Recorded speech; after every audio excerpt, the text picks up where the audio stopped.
Glory, haleluya. Amen. Haleluya. Itulah lagu pujian kita yang diinginkan oleh Tuhan Yesus Kristus. Benar-benar bahwa inilah zaman Raja Wali. Dan ketika burung Raja Wali sedang mengepakkan sayapnya, dia bukan bertujuan ke sesuatu hal yang lain selain daripada ke atas. Haleluya. Dan inilah saatnya akhir zaman. Tiba saatnya akhir zaman. Dan tepat pada akhir zaman ini adalah zaman Raja Wali. Karena tidak ada lagi zaman yang lain selain daripada akhir zaman ini. Itulah sebabnya Tuhan mengatur semuanya. Dari keempat makhluk tersebut, dari suku, yaitu singa dari suku Yehuda. Dan lagi ke depannya, sehingga makhluk tersebut menjadi seperti muka manusia. Haleluya. Dan berlanjut sampai akhir zaman ini. Kalau orang mengerti, berarti sudah tiba saatnya bahwa aku akan memiliki sayap Raja Wali untuk siap terbang menyolong Tuhan di angkasa. Haleluya. Itulah orang-orang yang sudah ditentukan Tuhan mengenal apa zamannya. Mengenal zaman apa yang sedang mereka hidupi pada zaman ini. Sehingga mereka tahu untuk bergegas. Tahu untuk bertindak segera.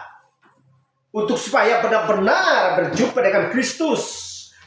Sesuai dengan antara Ishak dan Ribka. Haleluya. Dan itulah sebabnya Tuhan menentukan orang-orang yang sedang di dalam posisi yang sudah Dia berikan tempat bagi mereka di atas batu karang yang teguh. Dan Tuhan menyediakan segala sesuatu berbagai macam jenis makanan. Dari kitab Kejadian sampai kitab Wahyu.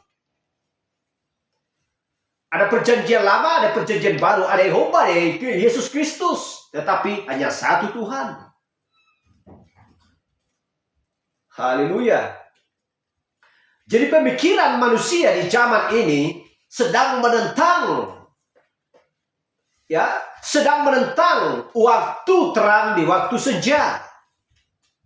Karena sebagaimana pembahasan kita minggu kemarin adalah persimpangan waktu. Dan dia tidak tahu apakah waktu yang sedang berlangsung, yang sedang dia jalani di dalam hidupnya. Dia tidak pernah fokus ke depan. Dia hanya fokus ke kiri, ke kanan, dan ke belakang. Sehingga menjadi pikirannya bingung. Dan tidak pernah terarah kepada timur. Karena dari sanalah terbitnya matahari.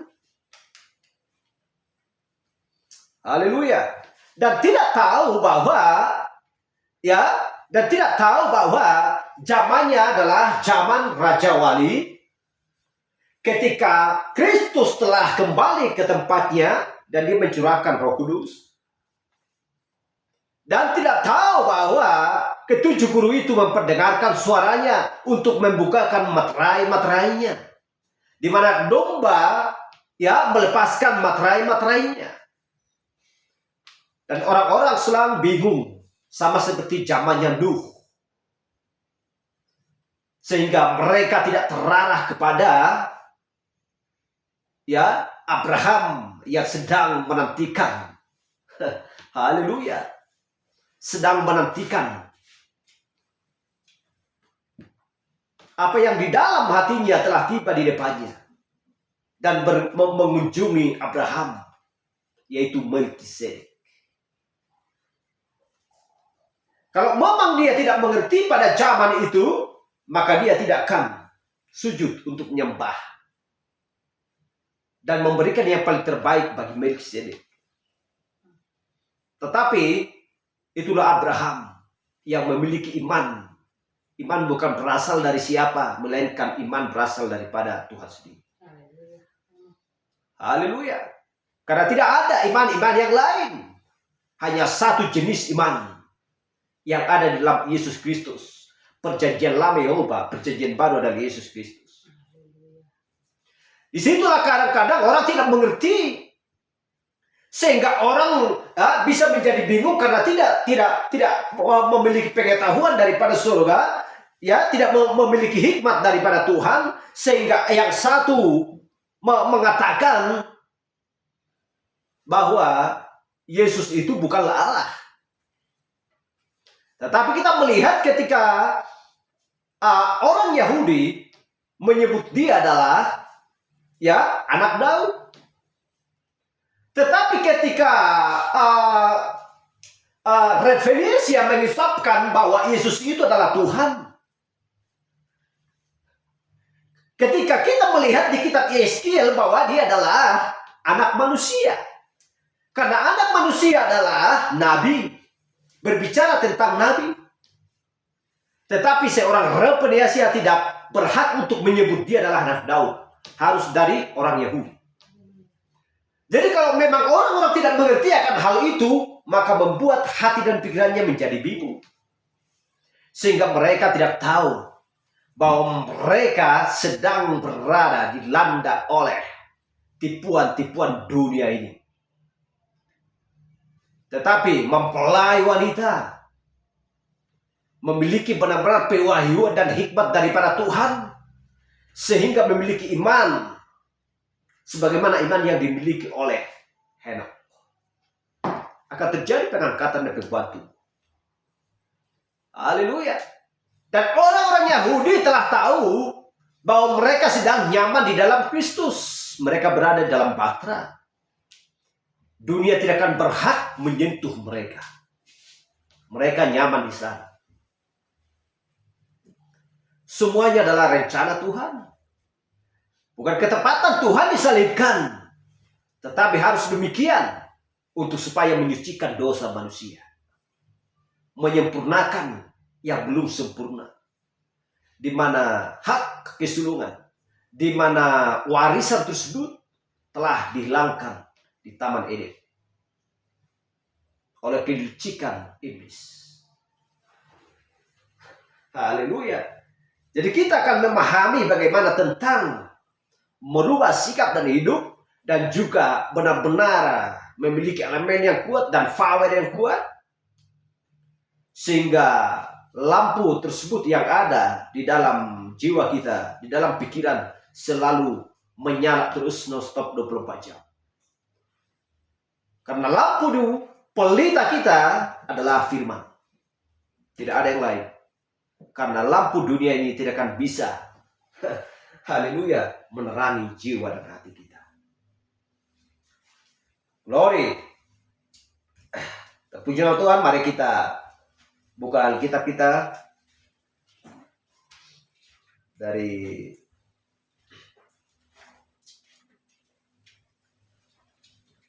Korintus 3 ayat 6 sampai 18. Dan pembahasan kita pada waktu yang indah ini adalah, ya, Allah yang disingkapkan. Ya.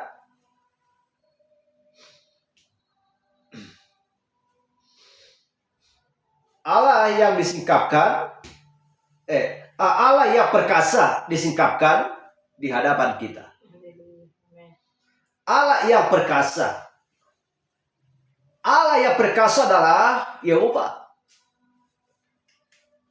Disingkapkan di hadapan kita. Artinya disingkapkan di hadapan kita, saya sudah sebut tadi, bahwa dia adalah Yehova di perjanjian baru, di perjanjian lama, dan di perjanjian baru dia adalah Yesus Kristus. Disingkapkan di hadapan kita, sesuai dengan Yohanes 1 ayat 14. Yohanes 1, ya, ayat 1 dan 14.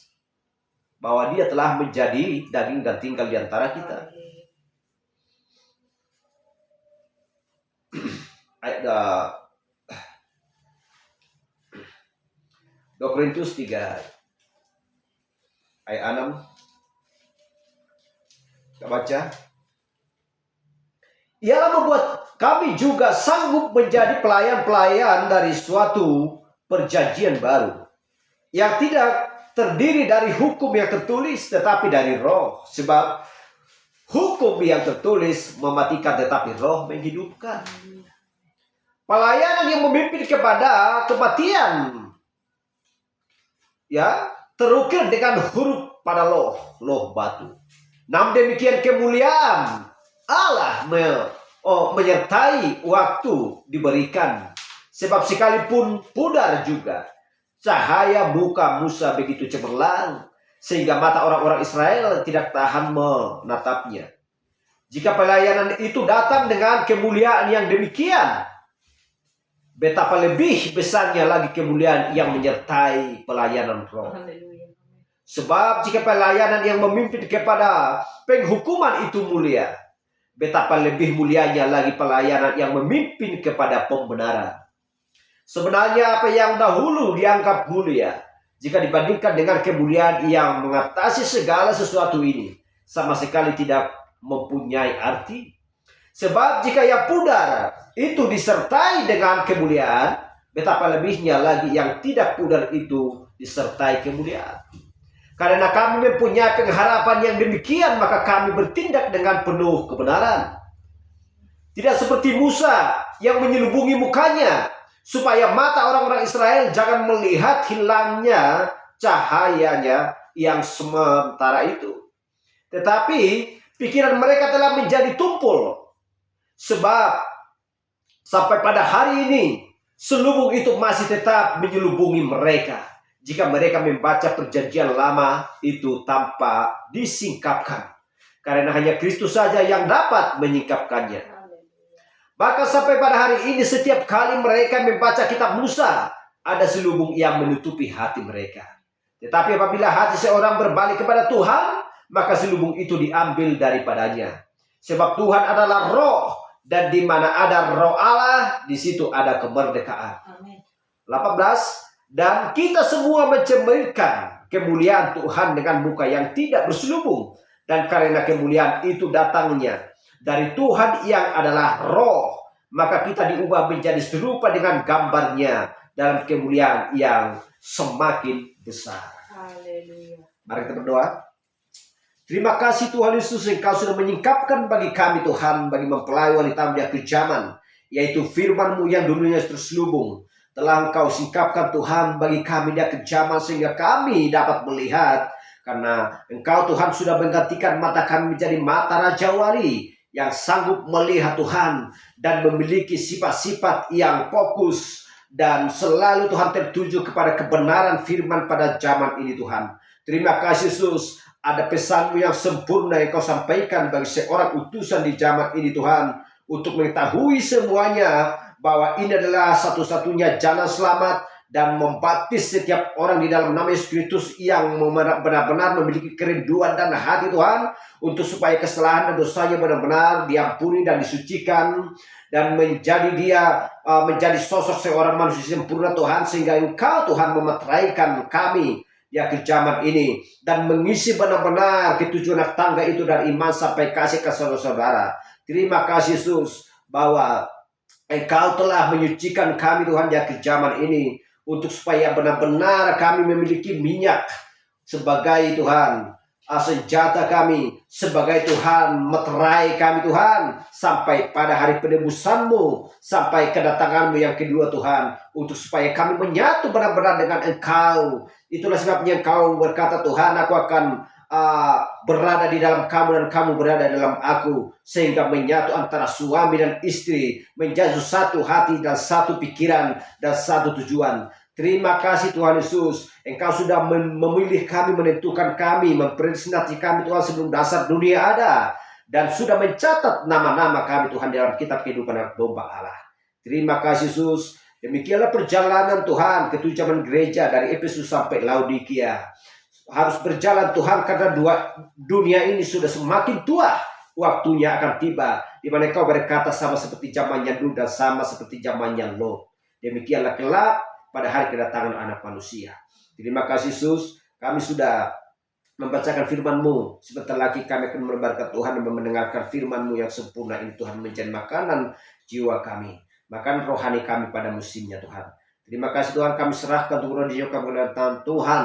Biarlah Engkau Tuhan mengurapi kami Tuhan, dan Roh Kudus-Mu mengurapi setiap telinga Tuhan yang taat akan mendengarkan firman-Mu.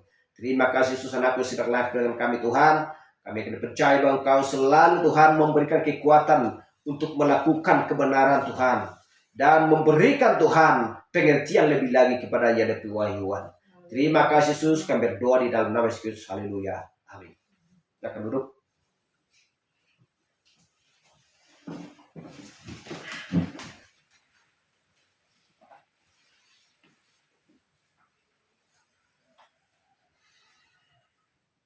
Dan kita melihat di sini bahwa Allah perkasa disingkapkan di hadapan kita.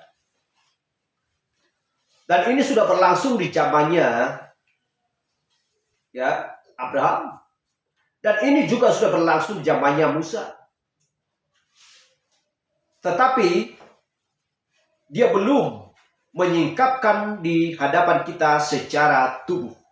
Secara tubuh seperti yang dimiliki oleh Yesus Kristus ketika dia berada di bumi. Artinya langsung bertatapan mata, bercakap-cakap, sama-sama makan dan minum, dan berjalan-jalan, dan lain sebagainya. Haleluya. Tetapi ketika kita melihat ketika Elohim, yaitu Yehova di perjanjian lama, di kitab Kejadian, kita melihat bahwa dia sedang membelakangi Musa. Haleluya. Dan tidak ada seorang pun dari mereka yang bisa menatap atau melihat wajahnya Allah. Apabila ada seseorang mengingini untuk menatap wajah Allah, maka dia akan mati. Jadi harus melihat dari punggungnya. Hal yang sama juga seperti yang dilihat oleh Nabi Ayub. Dia berbicara kepada Ayub hanya melalui angin puyuh yang diselunungi angin puyuh. Dan dari sanalah dia, dari pohon itulah dia berbicara kepada Ayub. Dan tidak bisa langsung bertatapan muka. Itulah kemuliaan Allah. Dan sebelum tibanya perjanjian baru, dan sudah dituliskan di sana bahwa akan ada seorang anak manusia. Haleluya. Akan ada seorang anak manusia lebih besar daripadaku. Dan kamu akan mendengarkan dia. Haleluya.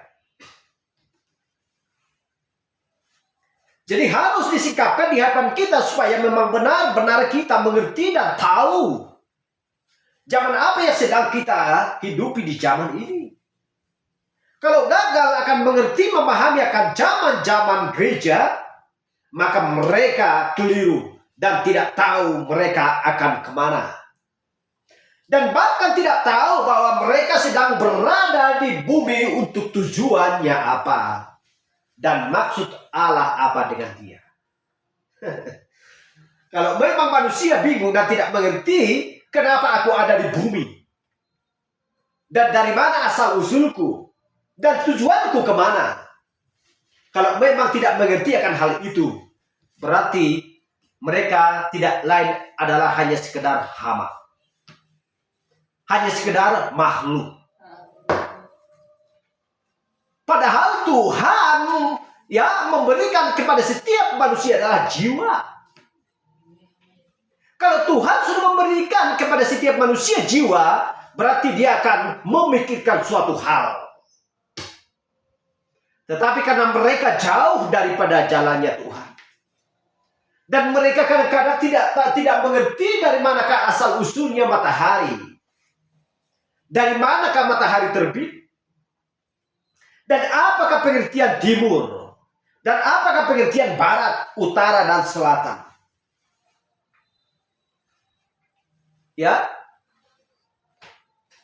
memiliki waktu yang tidak bisa bersamaan. Yang namanya timur dengan barat tidak bisa memiliki waktu yang sama. Karena zaman di timur terbitnya matahari, Karena zaman Nabi Barat, tenggelamnya matahari. Berarti tidak bisa memiliki waktu yang sama. Lantas, kenapa di zaman-zaman gereja sedang mereka masih berkumpul, ya, di zamannya Sardis, di zamannya Martin Luther? Kalau mereka masih berada di sana, berarti akan berlangsung masih berkumpul, ya, di zamannya Efesus untuk beribadah kepada Tuhan. Kalau memang mengerti orang-orang akan ketujuh zaman gereja, maka mereka akan mengerti dari Elohim sampai Yesus Kristus. Ketujuh zaman gereja bergerak, dan zamannya Tuhan pun bergerak dari kitab Kejadian sampai Wahyu, dari Elohim sampai kepada Yesus Kristus dan Roh Kudus. Kalau memang mereka tidak mengerti akan hal itu, bahkan kepada dirinya sendiri pun mereka tidak akan dapat mengerti. Kalau mereka mengerti kepada dirinya sendiri, dia akan pikirkan, nama saya adalah ini. Kalau saya sudah menikah, berarti saya akan dipanggil menjadi ayah. Karena sebab di dalam rumah ada 3, ya, sebagai seorang kepala, dia disebut ada 3 nisnama. Yang pertama adalah suami sebelum memiliki anak. Setelah memiliki anak, dia akan dipanggil ayah. Haleluya. Setelah memiliki cucu, dan dia akan dipanggil nenek atau kakek. Tetapi hanya satu orangnya, satu orangnya. Tetapi nama ada 3 jenis. Suami, ayah, dan kakek. Kalau memang orang-orang tidak memahami dan tidak memikirkan akan hal itu, berarti mereka bodoh. Haleluya. Jadi kadang-kadang kita lihat di zaman ini pergi beribadah, udah pakai baju baru, pakai sepatu baru. Berjalan begitu, orang-orang sedang fokus untuk melihat dia. Oh, pakai baju baru, pakai sepatu baru. Ya. Dan tidak lain hanya sekedar menyanyi berdoa, itu aja. Bahkan kadang pun doanya itu asal diucapkan aja, nggak bertujuan. Haleluya. Bernyanyi pun hal yang sama. Dan selalu melihat waktu. Karena mereka tidak fokus kepada firman. Haleluya. Kalau memang mereka tahu akan zamannya yang sedang dia hidupi, dan mereka pasti yang mereka akan merasakan makanan tersebut. Apakah manis, apakah pahit, mereka akan memahami. Haleluya. Tetapi hanya sekedar melihat-lihat, ya, kadang-kadang menerima, tetapi tidak pernah bertindak. Haleluya.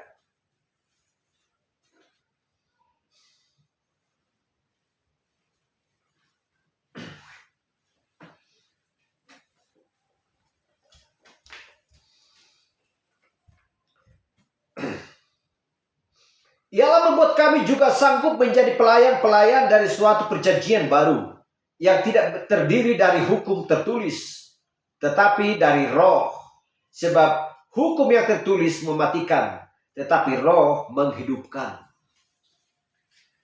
Hukum yang tertulis adalah, ya, hukum yang tertulis adalah mematikan. Kita melihat di perjanjian baru, hukum Taurat yang sedang tertulis.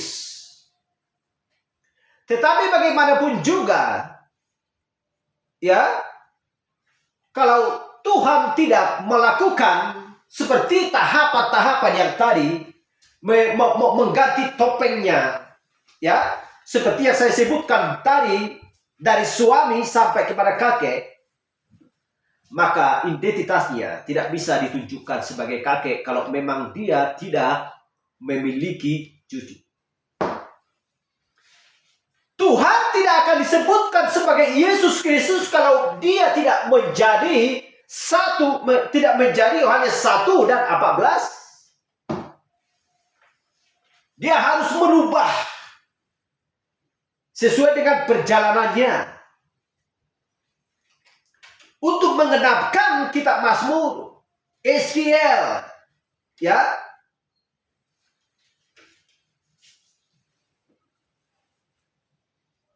Dan sampai ke zamannya Zakaria, kita melihat tanda-tanda sudah berlangsung di sana. Untuk supaya ya nyata semuanya dan benar-benar akan tiba saatnya dia akan menjadi daging. Seperti yang dipanggil, yang diucapkan di kitab Eskiel, anak manusia. Haleluya. Nanti kita baca.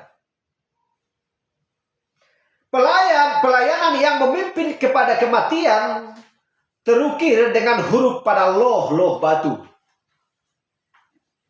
Namun demikian kemuliaan Allah menyertainya waktu ia diberikan, sebab sekalipun pudar juga cahaya muka Musa begitu cemerlang sehingga mata orang-orang Israel tidak tahan menatapnya jika pelayannya itu datang dengan kemuliaan yang demikian.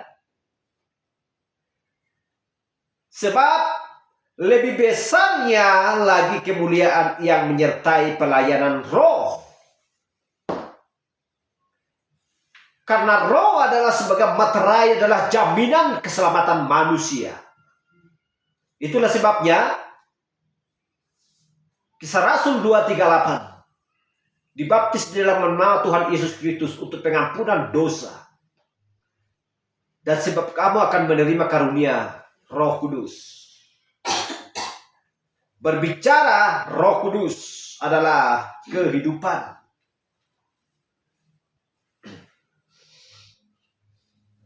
Sebab jika pelayanan yang memimpin kepada penghukuman itu mulia, betapa lebih mulianya lagi pelayanan yang memimpin kepada pembenaran. Memimpin kepada pembenaran ketika Israel keluar dari Mesir dan mereka menyeberangi Laut Merah, pengudusan, dan setelah mereka sampai di sana menyeberangi Sungai Yordan, terjadi baptisan air, maka mereka akan sampai ke tanah perjanjian. Sebenarnya apa yang dahulu dianggap mulia, jika dibandingkan dengan kemuliaan yang mengatasi segala sesuatu ini, sama sekali tidak mempunyai arti. Sebab jika yang pudar itu disertai dengan kemuliaan, betapa lebihnya lagi yang tidak pudar itu disertai kemuliaan. Haleluya. Karena kami mempunyai pengharapan yang demikian, maka kami bertindak dengan penuh keberanian. Tindakan adalah satu-satunya dan keberanian.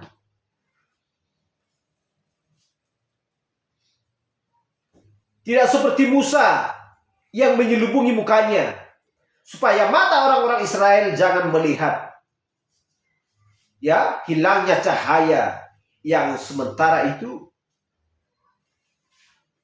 Tetapi pikiran mereka telah menjadi tumpul, sebab sampai pada hari ini selubung itu masih tetap menyelubungi mereka jika mereka membaca perjanjian lama itu tanpa disingkapkan, karena hanya Kristus saja yang dapat menyingkapkannya. Aku akan menyembunyikan diriku bagi orang-orang yang bijak, orang-orang yang tinggi hati, tetapi aku akan menyatakannya bagi orang-orang kecil. Haleluya. Orang-orang sederhana yang takut akan Tuhan. Bahkan sampai pada hari ini setiap kali mereka membaca kitab Musa, ada selubung yang menutupi hati mereka. Haleluya.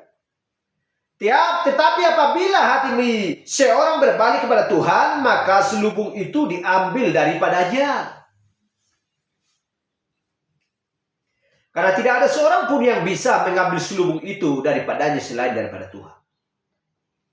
Tetapi sudah kita lihat tadi, harus ada tindakan dan keberanian. Sebab Tuhan adalah roh. Dan kita melihat ketika Allah menciptakan langit dan bumi, dan roh Allah melayang-layang di atas permukaan air.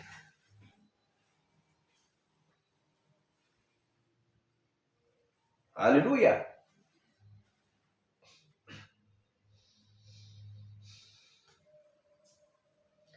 Sebab Tuhan adalah roh, dan di mana ada roh Allah, di situ ada kemerdekaan. Karena roh adalah berbicara tentang minyak. Membuat orang-orang bijaksana menjadi mempelai wanita yang merdeka. Karena di mana ada roh Allah, di situ ada kemerdekaan. Itulah sebabnya harus dibaptis di dalam Tuhan Yesus Kristus untuk pengampunan dosa. Dan supaya kamu menerima karunia Roh Kudus. Karena tanpa roh tidak ada kemerdekaan dan kehidupan di dalamnya. Dan ketika semua mencerminkan kemuliaan Tuhan dengan muka yang tidak berselubung. Dan karena kemuliaan itu dengannya dari Tuhan yang adalah roh, maka kita diubah menjadi serupa dengan gambarnya, tubuh teofani. Haleluya. Memiliki tubuh teofani dalam kemuliaan yang semakin besar.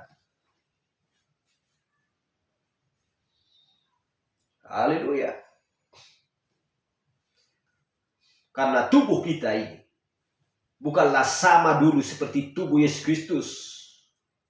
Karena tubuh Yesus Kristus, kita lihat, dia dikuburkan. Dan tidak ada sedikit pun yang terdapat di sana tulang-tulang atau bangkai. Tetapi ketiga hari yang ketiga, dia kembali ke tempatnya dan sembuh. Kenapa? Karena dia mengandung dari Roh Kudus, bukan dari manusia. Itulah perbedaannya. Dia selalu memiliki tubuh teofani dan diubahkan. Hal yang sama juga kita akan memiliki seperti tubuh Yesus Kristus.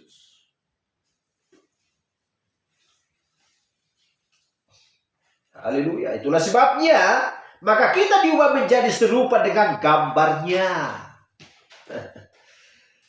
Haleluya. Dan kita sudah tahu bahwa Allah adalah roh.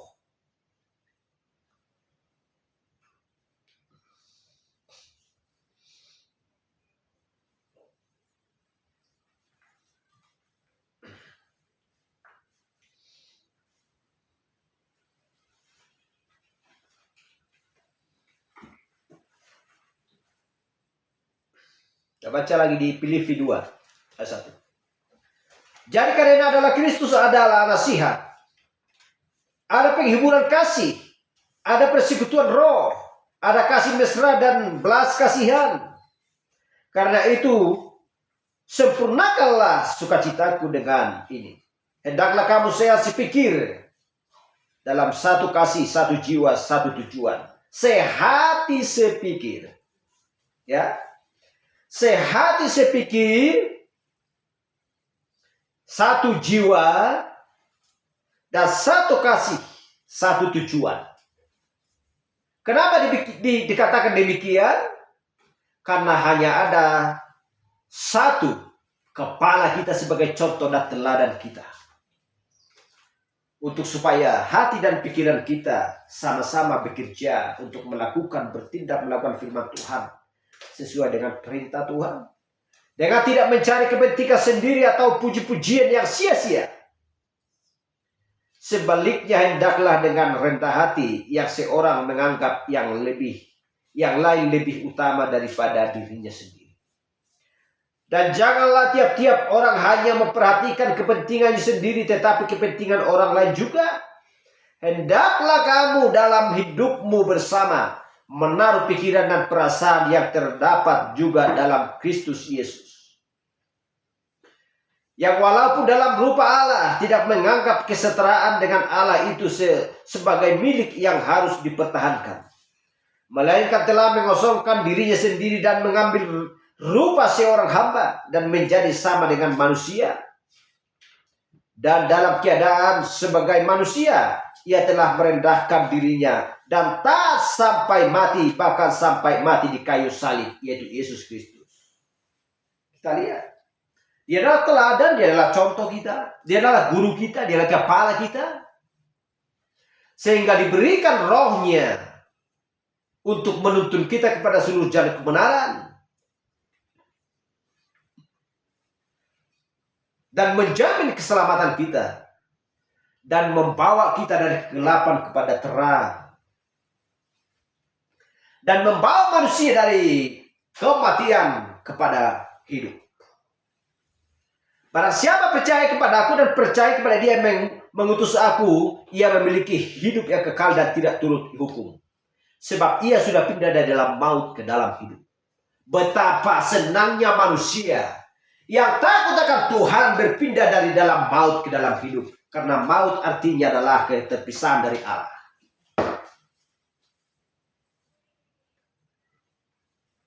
Sejak kapan? Sejak jatuhnya manusia di Taman Eden berpisah dari Allah, pergi ke maut. Tetapi dikatakan jika percaya kepada dia dan taat kepada perkataannya, dia akan dipindahkan dari dalam maut ke dalam hidup. Dari Taman Eden yang sudah mati, dipulihkan lagi dan dipindahkan kepada Taman Eden yang baru. Haleluya. Betapa Yesus Kristus mengasihi setiap orang yang benar-benar takut dan percaya kepada perkataannya dan mau melakukannya. Haleluya.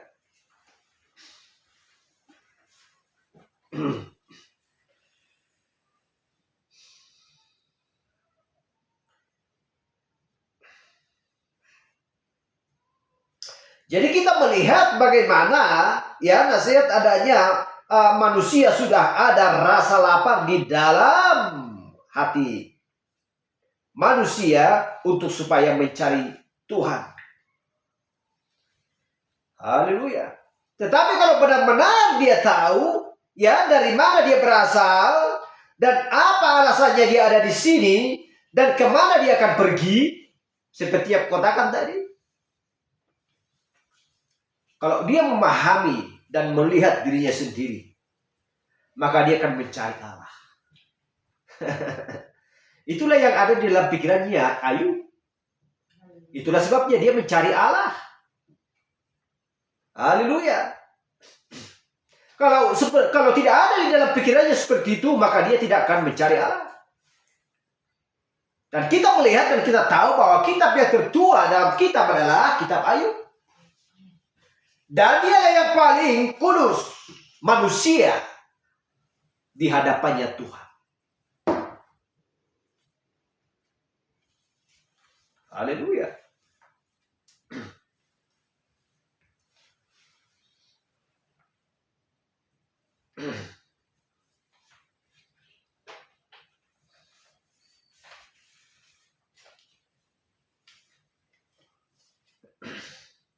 Jadi kita melihat sejak adanya manusia sudah ada rasa lapar ya di dalam hati manusia untuk mencari tahu ya dari mana dia berasal dan apa alasannya dia berada di bumi ini dan kemana dia akan pergi. Tetapi hanya ada seorang yang bisa menjawab itu adalah Tuhan. Siapakah yang membawa aku ke bumi? Karena manusia sudah selalu ingin melihat Tuhan. Dan kita lihat bagaimana zamannya Musa. Tunjukkanlah kiranya Tuhan itu sama kami, Musa, supaya kami percaya. Bahkan sampai Filipus pun sudah mengatakan demikian. Tunjukkanlah Bapa itu kepada kami, itu sudah cukup bagi kami. Dan Yesus pun menjawab, sudah sekian lama aku bersama-sama kamu, Filipus. Masa engkau tidak mengenal siapa Bapa itu? Kalau engkau sudah melihat aku, kau sudah melihat Bapa.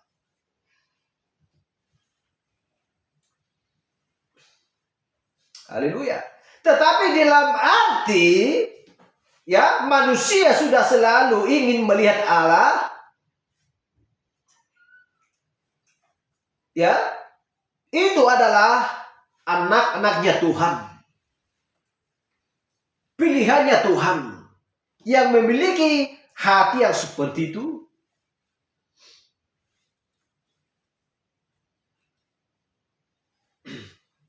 Haleluya. Karena tidak ada hatinya ingin melihat Tuhan, padahal pikirannya, hatinya tidak akan merindukan untuk melakukan firman Tuhan. Kita lihat, baca di Ayub 1 ayat 8. Lalu bertanya Tuhan kepada iblis, apakah engkau memperhatikan hambaku Ayub? Sebab tiada seorang pun di bumi seperti dia, yang demikian saleh dan jujur, yang takut akan Allah dan menjauh kejahatan. Kita lihat ini. Tidak ada sejujur dia, tidak ada sesaleh dia. Tuhan menguduskan dirinya sehingga dia menjadi orang kudus. Haleluya. Sebagaimana karena di kitab Maleakhi 3 ayat 6 bahwasanya aku Tuhan yang tidak berubah, dan kamu Bani Yakub tidak akan lenyap.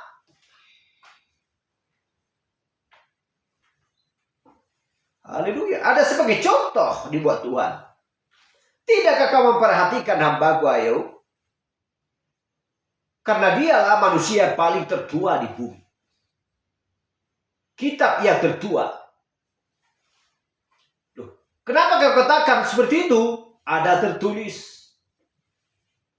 Ketika Allah menghukum dan membentangkan bumi ini, langit, dia bertanya, di mana engkau Ayub? Haleluya. Di mana engkau Musa? Di mana engkau Abraham? Tidak ada seperti itu. Haleluya. Jadi dulu di perjanjian lama kita mendapati bahwa Allah menyelubungi dirinya di dalam orang yang tidak percaya. Karena Allah memiliki suatu cara yang sangat aneh untuk berurusan dengan orang-orang. Dia menyembunyikan dirinya dari orang-orang tidak percaya dan menyatakan dirinya kepada orang-orang percaya. Kalau Allah melakukan hal itulah sebabnya dikatakan Yesus bersyukur kepada Bapa. Di mana dia sudah menyelubungi hal-hal itu dari orang-orang pandai dan bijaksana, dan mau menyatakannya kepada orang-orang kecil, kepada bayi-bayi yang mau belajar. Belum penuh, ya, di dalam pikirannya tentang hikmat dunia. Seperti botol yang kosong. Itulah yang diinginkan Tuhan supaya diisi. Itulah sebabnya seperti bayi-bayi, seperti anak-anak kecil.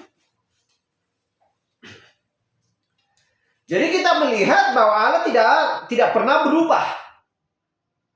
Allah tidak pernah berubah di dalam firman, atau firman-Nya tidak pernah berubah. Tetapi wajahnya bisa berubah. Oh, Allah itu tidak pernah berubah loh. Firman-Nya tidak pernah berubah. Tetapi namanya, wajahnya bisa berubah. Tidak ada dua Tuhan, hanya ada satu Tuhan. Janganlah menyembah, ya, kepada dua Tuhan. Menyembahlah kepada satu Tuhan.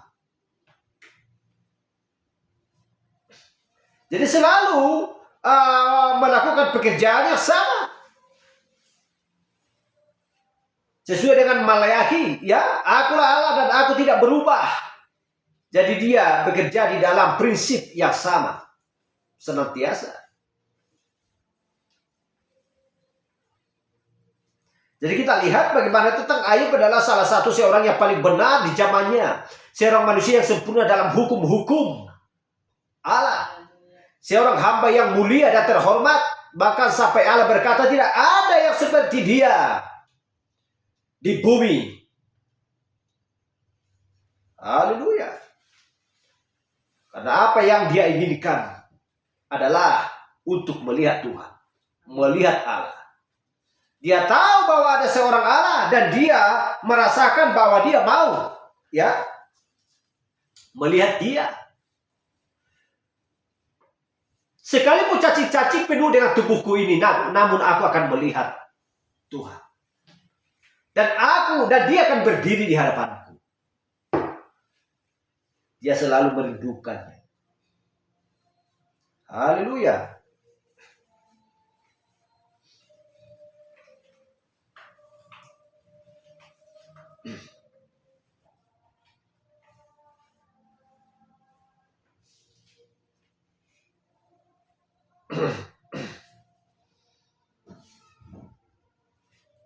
Ayat 38 ayat 3. Bersiaplah engkau sebagai laki-laki.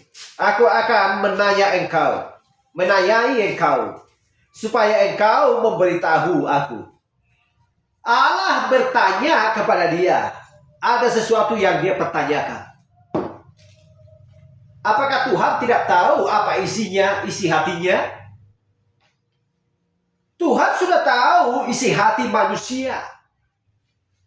Tetapi Tuhan menginginkan, ya, sesuatu ucapan, jawaban daripada seseorang. Itulah tindakan. Itulah tindakan yang sesungguhnya. Orang sudah dipilih sebelum dasar dunia, gak perlu lagi beribadah, gak perlu lagi berkhotbah, gak perlu lagi dan lain sebagainya. Kan sudah dipilih. Bagi Tuhan satu-satunya adalah tindakan. Itulah sebabnya, ya, Allah bertanya kepada Ayub.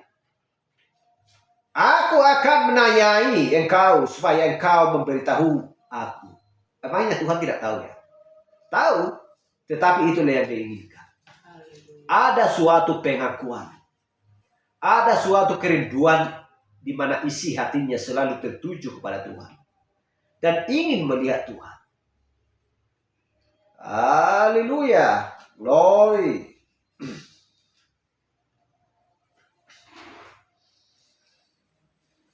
Haleluya.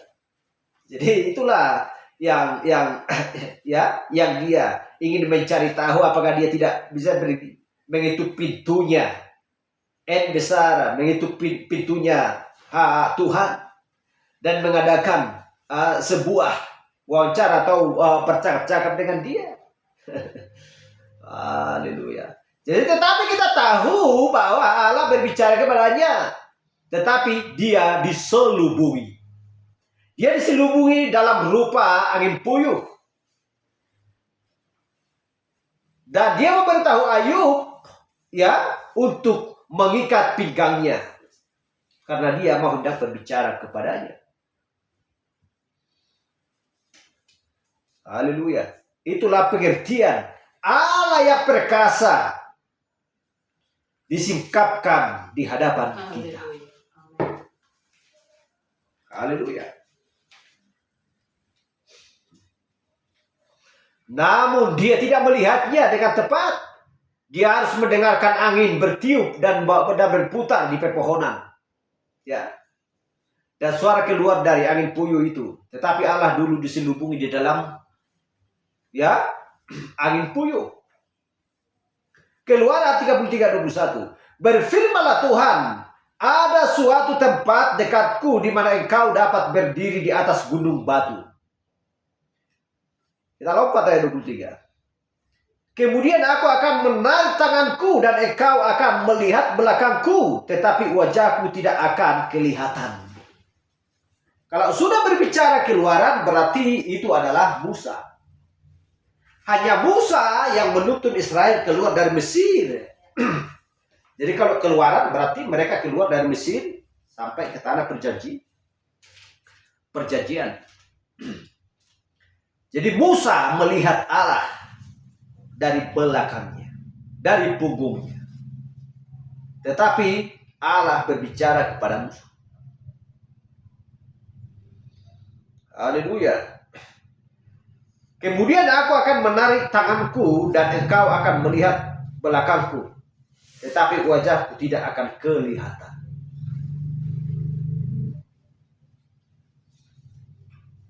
Haleluya.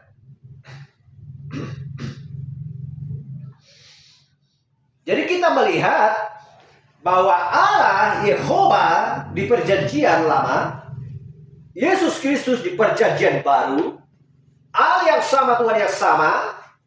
Dan ketika suatu kertas dikoyakkan, perjanjian baru, perjanjian lama, dan perjanjian baru seumpama sebagai kertas yang sudah dikoyakkan, ada suatu perjanjian.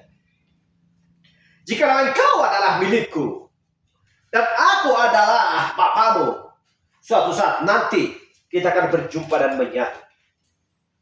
Tetapi kalau kertas potongan, sobekan kertas itu tidak bisa disatukan dan tidak pas, berarti dia bukan miliknya. Haleluya. Kalau memang dilihat perjanjian lama tidak pas dengan perjanjian baru tidak menyatu, maka itu bukanlah firman Tuhan. Haleluya. Itulah sebabnya tidak ada ketepatan bagi mempelai wanita. Dan tidak ada seorang pun anak-anak di muka bumi yang dilahirkan adalah seorang ibu. Ya, bila mereka adalah mempelai wanita, Tuhan sudah menentukan kau akan lahir dari ibumu yang namanya ini. Dan ayahmu akan bernama ini. Apa tujuannya? Karena sama-sama memiliki iman. Yang benar-benar iman daripada Tuhan. Untuk mau menyembah di dalam Allah. Untuk mau menyembah di dalam roh dan kebenaran. Haleluya. Tuhan bukan hanya sekedar mempertunangkan atau mempersatukan antara seorang gadis dan seorang pemuda. Tetapi Tuhan sudah atur semuanya. Karena yang namanya orang percaya mempelai wanita adalah dari pinggangnya Abraham. Anak-anak Abraham memiliki jenis iman yang sama. Haleluya. Karena kita tahu bahwa kita tidak ada berkata tidak ada seorang pun yang pernah melihat Allah. 1 Yohanes 1:18, tidak ada seorang pun yang pernah melihat Allah, tetapi anak tunggal Allah yang ada di pangkuan Bapa, dialah yang menyatakannya. Kita melihat ini. Kalau orang tidak memiliki pewahyuan dan pengertian akan Yohanes 1:14, berarti ada Allah, berarti antara Bapa dan anak beda. Ya sudah jelas. Kenapa beda? Topengnya beda. Namanya beda. Namun Allah dan anak adalah satu. Kita baca. Tidak ada seorang pun yang pernah melihat Allah. Benar. Dan kita sudah melihat bagaimana tentang Musa tidak bisa melihat menatap mukanya Allah. Melainkan punggungnya. Tetapi anak tunggal Allah yang ada di pangkuan Bapa, dialah yang menyatakannya.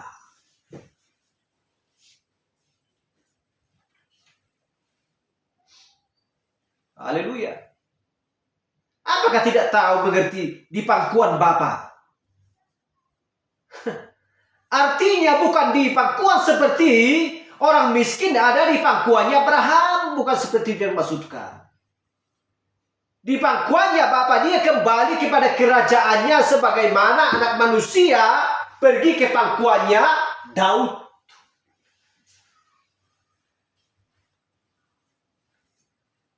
Daud tidak ada lagi di sana.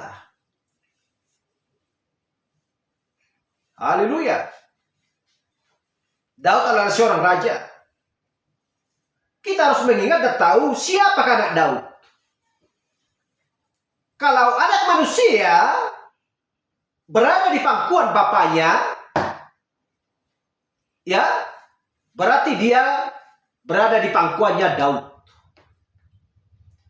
Sebab dikatakan dia adalah anak Daud. Haleluya. Jadi dia kembali ke pangkuan bapaknya. Itu yang dimaksudkan. Namun tidak ada di sana dua Allah.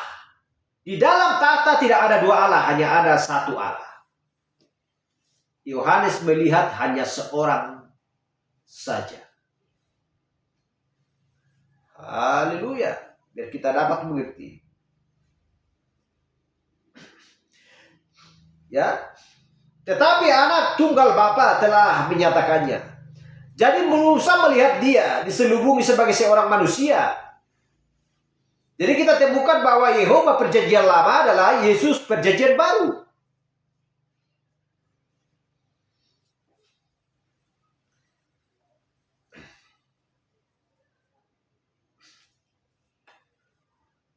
Haleluya. Jadi ketika dia mengubah rupanya, ya berarti bahwa dia berubah dari yang supernatural menjadi natural. Supernatural menjadi natural. Dan kita sudah melihat bahwa Allah adalah roh. Supernatural. Dan kita sudah melihat bahwa dia telah menjadi daging dan tinggal di antara kita. Pada mulanya adalah Allah. Dan Allah, pada mulanya adalah Allah. Dan Allah itu bersama dengan firman. Dan firman itu adalah Allah. Dan firman itu menjadi daging dan tinggal di antara kita.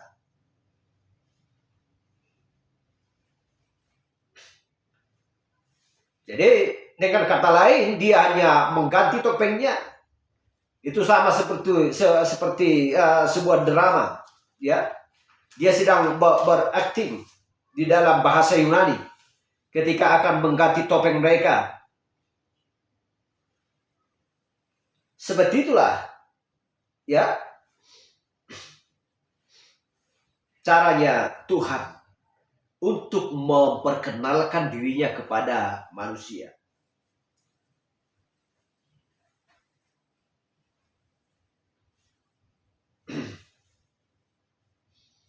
Dan kita sudah mengerti kenapa sebenarnya Allah itu harus menjadi daging. Kenapa sebenarnya firman itu akan menjadi daging. Kalau bukan melakukan seperti itu, maka tidak ada seorang pun manusia yang bisa terselamatkan. Hanya Kristuslah yang bisa menebus manusia dari kematian kepada hidup. Dan tubuh kita ini tidak akan bisa diubah menjadi tubuh teofani kalau dia tidak terlebih dahulu melakukan hal itu. Darah manusia siapa yang bisa menyucikan dosa manusia? Tidak ada seorang pun. Tidak ada seorang pun selain daripada darahnya, darah domba Allah. Kalau kita memikirkan, dia disebut sebagai anak domba. Kenapa berubah? Ya, dia disebut singa dari suku Yehuda. Ketika dia disebut suku dari singa disebut dari suku, ya, atau singa dari suku Yehuda. Pada waktu itu apakah pekerjaannya? Ketika dia disebut adalah anak domba, apakah pekerjaannya? Pengertian anak domba ini. Kita lihat, singa adalah pemberani. Ketika dia mengaum, memperdengarkan suaranya, maka semua binatang yang ada di hutan akan gemetar. Tetapi kalau domba bersuara, tidak ada seorang pun yang takut. Nggak ada pertanyaannya itu. Alah. Tetapi domba adalah sembelihan. Karena tidak ada berbicara dalam Alkitab tentang singa adalah sembelihan. Hanya domba yang bisa disembelih dan dituntun. Kalau singa nggak perlu dituntun. Siapa yang berani menuntut singa? Dia adalah raja. Ya. Tetapi dia akan berubah nama. Berubah wajah. Sehingga memiliki darah dan dituntun, disembelih di Kalvari. Hanya untuk menyucikan dosa manusia. Kita lihat perubahan-perubahan itu. Proses punya proses. Perjalanan ke-7 zaman gereja harus ada. Bahkan dari zaman Adam, Nuh, Yesus sampai zaman gereja. Butuh proses.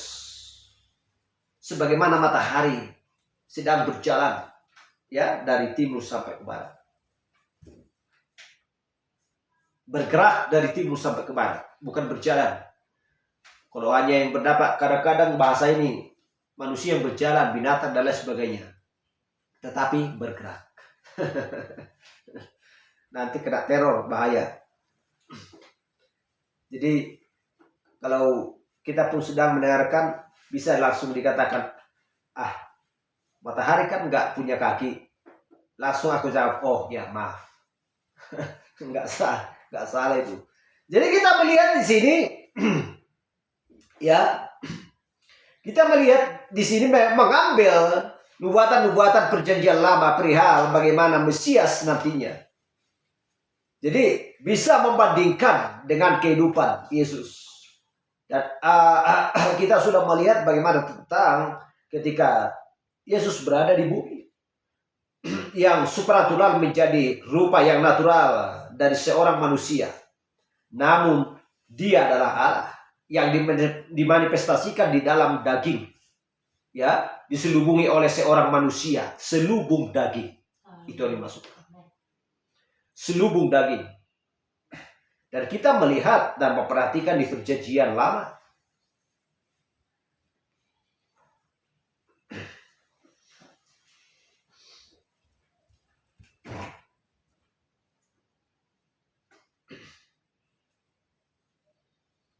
Jadi kita melihat bagaimana tentang, saya sudah terangkan tadi, bagaimana tentang orang-orang Yahudi. Dan orang-orang Yahudi sedang mengucapkan adalah anak Daud. Dan bagaimana tentang tradisi-tradisi mereka. Mengenali siapa Yesus dulunya. Mereka tidak pernah memanggil dia Beelzebul. Mereka tidak akan pernah menyalibkan dia, tetapi itu semua harus ditampilkan. Itu adalah bagian dari drama. Dan mereka dulu dibutakan dalam kasus itu. Kalau kita bayangkan, apakah itu sudah selesai dan sudah berakhir? Seolah-olah itu drama. Kenapa? Karena Tuhan membutakan mata mereka dengan sengaja.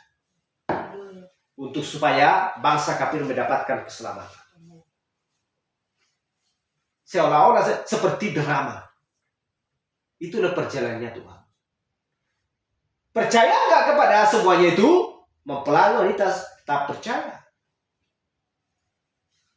Apapun rencana Allah, pekerjaan Allah semuanya itu benar ada.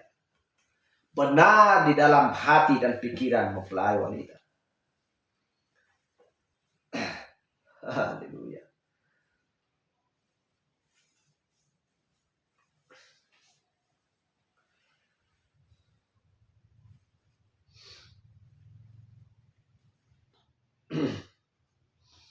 Saya sudah bercontohkan supaya sudah saya percontohkan tadi.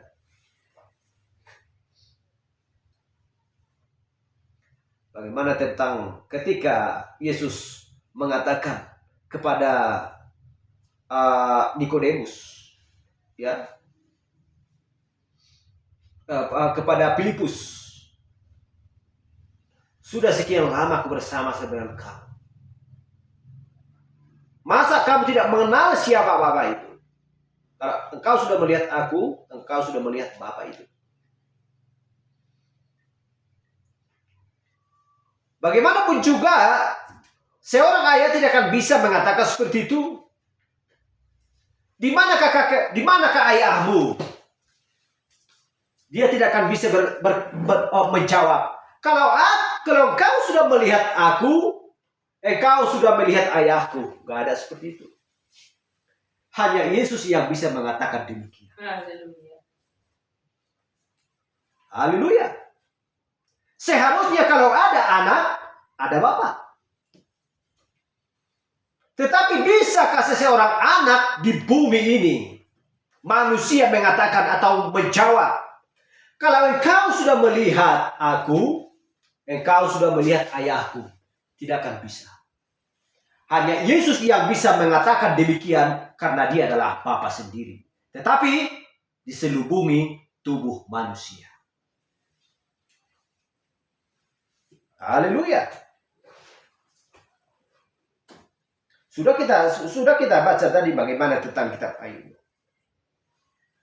Dia bisa diselubungi angin untuk berbicara kepadanya. Dia bisa diselubungi awan supranatural. Dia bisa diselubungi tiang api. Berbagai macam hal. Karena Allah adalah Maha Sanggup dan Maha Bisa. Karena dia adalah Maha Kuasa. Kita lagi itu.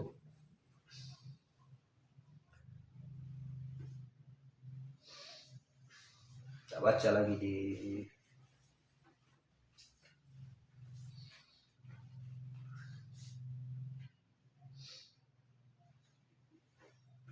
Ulangan 18 ayat 15. Seorang nabi dari tengah-tengahmu, dari antara saudara-saudaramu sama seperti aku, akan dibangkitkan bagimu oleh Tuhan Allahmu. Dia yang harus kamu dengarkan. Haleluya. Seorang nabi dari tengah-tengahmu, dari antara saudara-saudaramu, sama seperti aku, akan dibangkitkan bagimu oleh Tuhan Allahmu.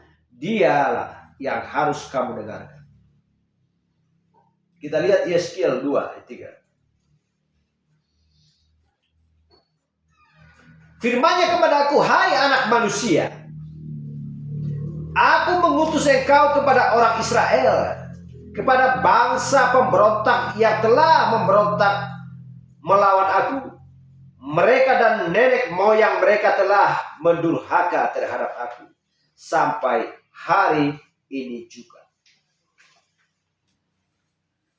Dalam hal itu kita mendapati perubahan itu. Dirinya, apa yang dulu dia perbuat. Jika kita perhatikan, dia datang di dalam nama 3 anak.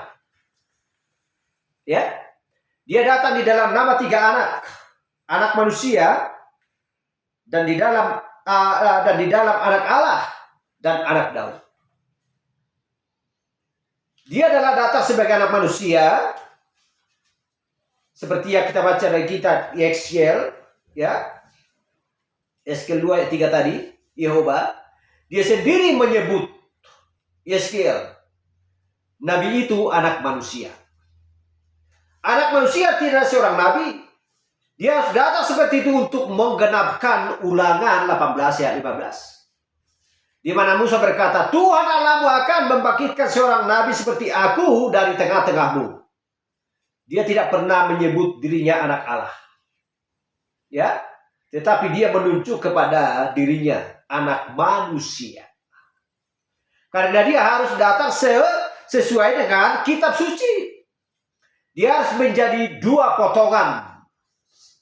Yang sudah aku bilang tadi, 2 potongan kertas yang dikoyakkan itu. Nubuatan perjanjian lama dan karakternya sendiri harus tepat sama. Ya. Jadi dia datang, anak manusia datang di dalam rupa itu. Wahyu 3:21 kita baca. Barang siapa menang, ia akan kududukan bersama-sama dengan aku di atas takhtaku, di atas takhtanya. Sebagaimana aku pun telah menang dan duduk bersama-sama dengan Bapakku di atas takhtanya. Kita lihat. Jadi kemudian kita menemukan sesudah kematiannya, dikuburkan, dibangkitkan, dia datang pada hari Pentakosta. Sebagaimana anak Allah. Allah adalah roh di dalam rupa itu. Roh Kudus. Apa yang sedang dia lakukan? Dia dulu sedang merubah dirinya. Membuat dirinya dikenali ya kepada umatnya di dalam suatu rupa yang berbeda. Seperti Roh Kudus ya, yang adalah Allah. Dia datang berurusan di sepanjang zaman-zaman gereja sebagai anak Allah, Roh Kudus. Tetapi di milenium dia sedang datang sebagai anak Daud. Untuk duduk di atas tahta Daud. Haleluya. Raja, ya. Dia akan mengambil tahta Daud. Dia berada di tahta Bapa sekarang. Kita lihat ini. Kalau memang dia anak Daud, berarti dia harus duduk di tahtanya Daud. Haleluya.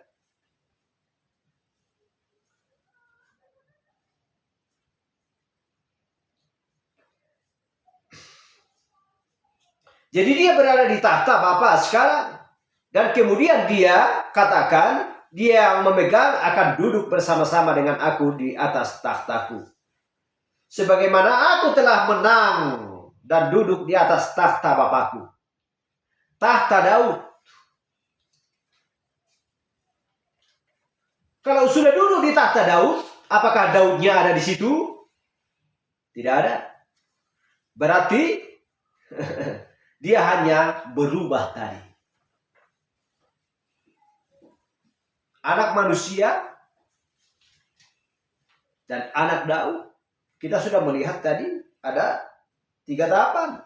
Dan anak Allah. Ya.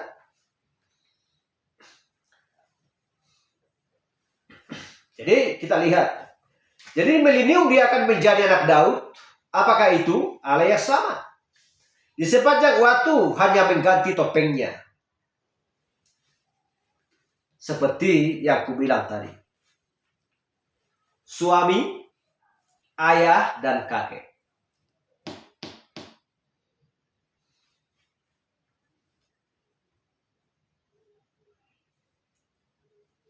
Matius 15 ayat 22. Maka datanglah seorang perempuan Kanaan dari daerah itu dan berseru, "Kasihanilah aku ya Tuhan. Kasihanilah aku ya Tuhan, anak Daud, karena anakku perempuan kerasukan setan dan sangat menderita." Tetapi kita lihat orang Yahudi. Apakah pernah mereka, "Kasihanilah aku Tuhan"? Mereka selalu berbicara tentang anak Daud. Tetapi ketika roh Palesia ini, "Kasihanilah aku ya Tuhan", ada suatu perbedaan. Dan kita harus melihat dan memahami perbedaan-perbedaan tersebut. Jadi perempuan roh Palesia itu berkata, "Ya, engkau anak Daud, kasihanilah aku." Dia bahkan sama sekali tidak pernah mengganggu dia, ya. Jadi penklaim atas sebagai anak Daud. Dia adalah anak Daud, ya, bagi Yahudi. Tetapi ketika dia datang, ketika dia memanggilnya Tuhan. Dia adalah Tuhannya. Kemudian dia memperoleh apa yang dia minta. Haleluya. Ketika dia mengucapkan seperti itu, Dia adalah Tuhannya dan dia memperoleh apa yang diinginkan. Anaknya sembuh. Haleluya. Jadi dia hanya sedang mengubah dirinya. Haleluya. Untuk menutup, kita baca lagi di Kolose 2 ayat 9. Sebab dalam dialah berdiam secara jasmaniah seluruh kepenuhan kealahan. Sudah jelas? Sebab dalam dialah berdiam secara jasmaniah seluruh kepenuhan kealahan. Dan kita lihat di Ibrani 1 ayat 1. Sebab pada zaman dahulu Allah berulang kali dalam berbagai cara berbicara kepada nenek moyang kita dengan perantaraan nabi-nabi. Berulang kali dengan berbagai cara. Haleluya. Tetapi kita sebagai mempelai wanita percaya semuanya itu sudah kita tahu. Kenapa? Karena pewahyuan sedang ada di dalam hati kita. Pewahyuan ada dalam kita sehingga kita dapat cepat mengerti bahwa hanya ada satu Tuhan sesuai dengan programnya untuk membawa setiap orang masuk ke dalam keselamatan berbagai macam cara. Tuhan memerintahkan Nuh untuk membangun bahtera untuk supaya mereka selamat. Tuhan sebagai Melkisedek datang kepada Abraham untuk menyelamatkan Lot dari sana. Tuhan menjadi daging dan tinggal di antara kita hanya untuk menebus mempelai wanita dari bangsa kami, menyucikan dosa dan kesalahan kita. Tuhan mengutus Roh Kudus untuk mengurapi kita, membawa kita kepada surga kebenarannya dan menjaga kita, mengasuh kita, sekalian memeteraikannya sampai pada hari kedatangan anak domba, yaitu anak manusia itu Tuhan Yesus Kristus. Haleluya. Seperti itulah perjalanan Tuhan. Luar biasa dari kitab Kejian Wahyu. Diberkatilah orang yang memiliki haus dan lapar akan kebenaran firman Tuhan. Dan memiliki hikmat dan pengetahuan dari Bapa kita, yaitu Tuhan Yesus Kristus Juru Selamat kita. Sampai di sini pembahasan kita. Tuhan memberkati kita. Haleluya. Glory. Kita sudah memahami dan sudah mengerti. Dan kita tidak pernah bingung. Kenapa? Karena kita memiliki pengertian, pesan, pembukaan materai-materainya, sehingga kita pun cepat menangkap dan mengetahui, mengerti. Itulah sebabnya kita bertindak. Kalau kita tidak mau, tidak mengerti dan tidak memahami, maka kita tidak akan bisa dapat bertindak. Apa yang harus kita lakukan kalau kita tidak memahami? Tetapi karena kita memahami, itulah sebabnya kita bertindak. Menerima pesan Tuhan di akhir zaman ini. Mari kita pakai berdiri. Dan duduk. Pada kita akan ujian.